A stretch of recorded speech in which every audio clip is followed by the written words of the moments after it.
اعوذ باللہ من الشیطان الرجیم بسم اللہ الرحمن الرحیم فَلْيَدْعُ نَادِيَهُ سَنَدْعُ الزَّبَانِيَةَ، تو اسے چاہیے کہ اپنی مجلس کو پکارے، ہم بھی جلد ہی دوزخ کے فرشتوں کو بلائیں گے۔ شان نزول ان آیات مبارکہ کا یہ ہے کہ جب ابو جہل نے نبی کریم صلی اللہ علیہ وسلم کو نماز پڑھنے سے منع کیا، نماز پڑھنے سے روکا، تو حضور اقدس صلی اللہ علیہ وسلم نے اس کو سختی سے جھڑک دیا۔ اس پر اس نے کہا کہ آپ مجھے جھڑکتے ہیں؟ ابو جہل نے کہا کہ آپ مجھے جھڑکتے ہیں؟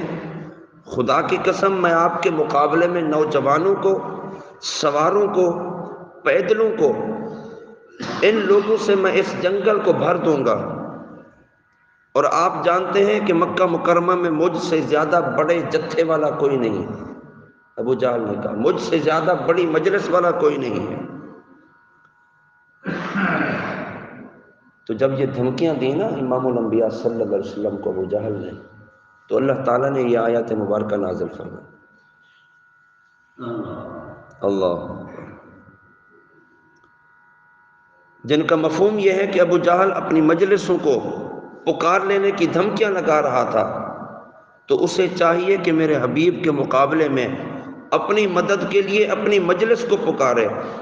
اگر اس نے ایسا کیا تو پھر ہم بھی بہت جلد دوزخ کے فرشتوں کو بلا لیں گے، جن کا مقابلہ کرنے کی طاقت ان میں سے کسی کے پاس نہیں ہے۔ ابو جہل کہتا ہے میرے پاس مجلس زیادہ ہے، ابو جہل کہتا ہے میرے پاس لوگ زیادہ ہیں، ابو جہل کہتا ہے کہ مکہ المکرمہ میں جناب مجھ سے بڑا کوئی نہیں ہے کہ جن کے پاس اتنا بڑا لشکر ہو۔ اللہ فرما رہا ہے میرے محبوب سے مقابلہ کرنے کے لیے تو بلائے گا، تو بلا تو صحیح، ہم بھی دوزخ کے فرشتے تیرے مقابلے کے لیے بلا دیں گے۔ اللہ، حضرت عبداللہ ابن عباس رضی اللہ تعالیٰ عنہ روایت کرتے ہیں نبی کریم صلی اللہ علیہ وسلم نے ارشاد فرمایا کہ اگر ابو جہل اپنی مجلس کو بلاتا تو فرشتے اسے اعلانیہ طور پر گرفتار کر لیتے۔ اگر اس وقت ابو جہل حضور کے مقابلے کے لیے لوگوں کو بلاتا تو فرشتے اعلانیہ طور پر ابو جہل کو گرفتار کرتے، اور پتہ چل رہا ہوتا کہ کوئی ابو جہل کو گرفتار کر کے جا رہا ہے۔ اللہ، ان آیات مبارکہ سے تین باتیں پتہ چلتی ہیں۔ ایک تو یہ کہ حضور اکرم صلی اللہ علیہ وسلم اللہ تعالیٰ کے ایسے محبوب ہیں کہ حضور کا دشمن اللہ کا دشمن ہے۔ جو حضور سے دشمنی رکھتا ہے اس سے انتقام اللہ خود لیتا ہے۔ جو حضور اکرم صلی اللہ علیہ وسلم کے لیے مقابلے میں لشکر لانے کا دھمکی دی جناب ابو جہل نے، تو حضور نے جواب نہیں دیا، اللہ نے خود جواب دیا کہ اگر تو نے لشکر کو بلایا تو پھر ہم فرشتوں کو بلا لیں گے۔ اللہ اکبر۔ اور یہاں حضور اکرم صلی اللہ علیہ وسلم نے یہ نہ فرمایا کہ ہم صحابہ کی جماعت کو بلا لیں گے، بلکہ اللہ نے فرمایا کہ ہم زبانیہ فرشتوں کو بلائیں گے۔ اگر حضور جواب دیتے تو حضور فرماتے نا کہ تم بھی جناب اپنے لشکر کو لے کر اور ہم بھی صحابہ کی جماعت کو تمہارے مقابلے میں لے آئیں گے، نہیں، بلکہ اللہ نے فرمایا کہ ہم فرشتوں کی جماعت کو تمہارے مقابلے میں لے کر آئیں گے۔ اور دوسری بات، نبی کریم صلی اللہ علیہ وسلم کی شان ظاہر کرنے کے لیے فرشتوں کی فوج آنے کو تیار ہے۔ حضور کی عظمت کے اظہار کے لیے، حضور کی شان ظاہر کرنے کے لیے فرشتوں کی فوج آنے کے لیے تیار ہے، ورنہ ایک فرشتہ پورے عالم کفر کے لیے کافی ہے۔ وہ ایک ہی فرشتہ تھا نا جس نے حضرت لوط علیہ السلام کی قوم کو اٹھایا تھا، ایک ہی فرشتہ تھا، آسمانوں تک لے گیا اور اس نے پٹخ دیا۔ ایک فرشتے میں اتنی طاقت ہے کہ وہ پوری کی پوری قوم کو تباہ کر دیتا ہے، تو ان کافروں کی کیا مجال تھی کہ ان کے لیے لشکر لانا پڑتا۔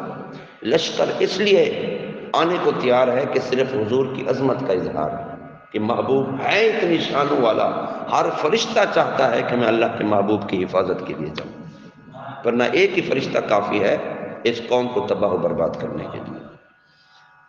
اللہ اکبر۔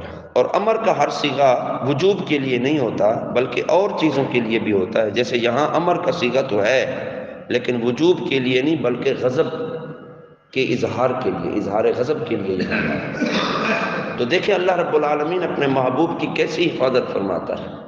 عالم کفر نے، کفر کے سرداروں نے امام الانبیاء صلی اللہ علیہ وسلم سے کیسی دشمنیاں تھیں جو نہیں کی، اور کتنی مشکلات تھیں جو حضور کے سامنے انہوں نے لا کر نہیں کھڑی کی۔ ہر مقام پر انہوں نے رکاوٹ ڈالنے کی کوشش کی، لیکن اللہ نے ایسی حفاظت فرمائی ہے، آج ڈنکا امام الانبیاء کا بج رہا ہے، آج مقام اور مرتبہ نبی علیہ السلام کا بلند ہے، اور کفار اسی طرح نیست و نابود جس طرح حضور کے زمانے مبارک میں ان کی کوئی چال نہیں چل سکتی تھی، اللہ رب العالمین ان کے مقابلے میں نبی علیہ السلام کی حفاظت کرتا اور کرواتا تھا۔ سبحان۔ تو یہ ہے کہ کافر ابو جہل نے نبی علیہ السلام کے لیے سر کو چلنے کے لیے گیا تھا نا، تو پھر الٹے پاؤں پیچھے پلٹا، اور اس نے کہا کہ میں نے خندق دیکھی، قریب تھا کہ وہ مجھے جلا دیتی، اور حضور نے بھی ارشاد فرمایا کہ اگر یہ اور قریب ہوتا تو فرشتے اس کے ایک ایک عضو کو جدا کر دیتے۔ یعنی اتنا بدبخت کہ امام الانبیاء کو نماز کے لیے روک رہا ہے، اور پھر یہاں دھمکیاں دی، تو دھمکیوں کا جواب حضور نے نہیں بلکہ اللہ تعالیٰ نے خود دیا ہے کہ تو آ تو صحیح، سامنے لا تو صحیح، پھر دیکھ تیرے ساتھ کیا ہوگا۔ سبحان اللہ۔ کَلَّا لَا تُطِعْهُ وَاسْجُدْ وَاقْتَرِبْ، خبردار تم اس کی بات نہ مانو اور سجدہ کرو اور ہم سے قریب ہو جاؤ۔ یعنی اے حبیب صلی اللہ علیہ وسلم، آپ نماز کے معاملے میں اس کافر کی بات نہ مانیں۔ کافر منع کر رہا ہے، منع نہیں، کافر روکنا چاہ رہا ہے، رکے نہیں، آپ کافر کی بات نہ مانیں اور نماز پڑھتے رہیں اور اللہ تعالیٰ سے قریب ہو جائیں۔ تو نماز اللہ رب العالمین کے قریب ہونے کا بہترین ذریعہ ہے۔ نماز بندے کو رب کے قریب کر دیتی ہے، اور اس کی گواہی قرآن پاک میں موجود کہ محبوب آپ نماز پڑھتے رہیں اور اللہ کے قریب ہو جائیں۔ یعنی آپ جتنی نمازیں پڑھتے جائیں گے، جتنی نمازوں کی کثرت ہوگی، آپ اتنا اپنے رب کے قریب ہوتے جائیں گے۔ سبحان اللہ۔ تین باتیں اس آیت مبارکہ سے بھی پتہ چلتی ہیں۔ ایک تو یہ کہ حضور پرنور صلی اللہ علیہ وسلم کی جو عبادتیں ہوتی تھیں وہ گناہوں کی معافی کے لیے نہیں ہوتی تھیں، وہ تو ہیں گناہوں سے معصوم، گناہوں سے پاک ہے۔ اللہ کا ہر نبی گناہ سے معصوم ہے، گناہوں کی معافی کے لیے نہیں باتیں کرتے تھے بلکہ اللہ کے قرب کے لیے باتیں کرتے تھے، اللہ رب العالمین کے قریب ہونے کے لیے، اللہ کا قرب پانے کے لیے وہ عبادتیں کرتے۔ دوسری بات، سجدہ بہترین عبادت ہے کہ اس میں بندہ زمین پر اپنا سر رکھ کے اپنی عجز کا اظہار کرتا ہے، عاجزی اور انکساری کا اظہار کرتا ہے، بندہ اپنی پیشانی کو زمین پر رکھ دیتا ہے اور زبان سے اللہ کی عظمت کا اظہار کرتا ہے، سبحان ربی الاعلی، سبحان ربی الاعلی، سبحان ربی۔ تو اسی لیے ہر رکعت میں دو سجدے رکھے ہیں، رکوع ایک ہے، قیام ایک ہے، رکوع ایک ہے، سجدے دو ہیں، تاکہ بندے کو عاجزی کرنے میں مزید الفت ہو، اللہ کے قریب ہونے کا مزید شوق بڑھے، تو فرمایا اس لیے دو سجدے رکھے۔ اور تیسری بات، سجدے میں اللہ تعالیٰ کا قرب نصیب ہوتا ہے۔ حدیث پاک میں آتا ہے، حضرت ابو ہریرہ رضی اللہ تعالیٰ عنہ روایت کرتے ہیں، نبی کریم صلی اللہ علیہ وسلم نے ارشاد فرمایا، بندہ سجدے کی حالت میں اپنے رب سے بہت زیادہ قریب ہو جاتا ہے، اس لیے تم سجدے میں کثرت سے دعا کیا کرو، سجدے میں کثرت سے دعا کیا کرو۔ نماز میں جب بندہ آ جاتا ہے اور تکبیر تحریمہ کہہ لیتا ہے تو دنیا جہان کے سارے معاملات سے اپنا تعلق اس نے کاٹ دیا، اب رب العالمین کی ذات کے ساتھ تعلق جوڑ کے کھڑا ہے، تو بندہ اللہ کے قریب ہو گیا۔ حالت رکوع میں جاتا ہے تو بندہ مزید اللہ کے قریب ہو جاتا ہے، اور جب سجدے میں جاتا ہے تو فرمایا رب اور بندے کے درمیان تیسری کوئی چیز حائل نہیں ہوتی، بندہ اتنا اپنے رب کے قریب ہو جاتا ہے۔ اور حضور صلی اللہ علیہ وسلم نے ارشاد فرمایا، جو نماز ہے یہ مومن کی معراج ہے، نماز مومن کی معراج ہے، نماز حضور کی آنکھوں کی ٹھنڈک۔ ہم نماز پڑھتے ہیں، امام الانبیاء صلی اللہ علیہ وسلم کی آنکھوں کو ٹھنڈک پہنچتی ہے، ہم نماز پڑھتے ہیں تو گویا ہم یہ معراج کر رہے ہیں۔ تو مومن کی معراج نماز کے اندر، اتنا بڑا کرم، اتنی بڑی مہربانی، اتنی بڑی عطائیں اور اتنا بڑا نصیب کہ بندہ اللہ کے قریب ہو رہا ہے اور بندہ معراج کر رہا ہے۔ کرنا یہ ہے کہ صرف اس نے نماز ادا کرنی ہے۔